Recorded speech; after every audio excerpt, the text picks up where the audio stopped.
आज त पैसा वसुल गर्नु छ त्यो रामेसित जानु पर्यो।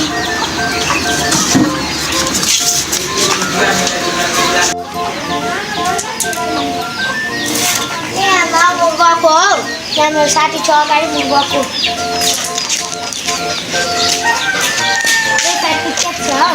साथी के कुरा सोधेको हौ तैँले? त्यो रामे भन्नेले पैसा खाइदिइरहेछ। टेन्सन छ हिँड, मसँग एउटा उपाय छ, त्यो पनि भएन भने अर्को उपाय छ, हिँड।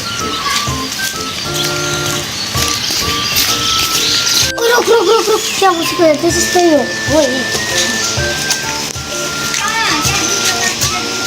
यो रामे भन्ने? यही हो। पैसा दे जा दिन्छु। मैले आफ्नो बाउको त पैसा दिएको छुइनँ, तिमीहरूको पैसा दिन्छु, जा दिन्न। जा जसलाई सुके बोला जा, यहाँबाट गइहाल जा। यत्रो महिना भइसक्यो दिएको, आज आएर यस्तो भनिस्? ओइ साथी केही उपाय ला त। मसँग नि एउटा उपाय छ, त्यहाँ एउटा डन छ, त्यसलाई नै भन्नु जाम जान्छु।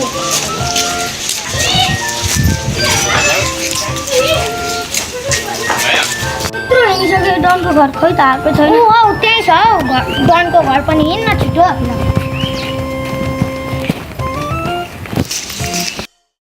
ओइ केटी हो, यहाँ हामी मलाई चिन्न छोड्यो क्या हो? यो ठाउँमा कोही पनि आउँदैन त। चिन्ता नगर्नु न डन, आजकल हामी सबै सम्हाल्छौँ, त्यही भएर नआएको होला। नमस्ते डन, नमस्ते। उहाँ नि हो कालो डन भन्ने? हो। के पर्यो केटा हो तिमीहरूलाई समस्या? राम भने केटाले यसको पैसा खाएछ, अनि कसलाई पनि दिँदैन भन, आफ्नो बाउलाई पनि दिँदैन भन। हो नि? हो नि। हेर केटा हो, गर्दिन त गरिदिन्छु कि, तर अलिकति धेरै चार्ज लाग्छ नि फेरि। ल हुन्छ। केटी हो, शुभ काममा देरी किन चप्पलले follow me.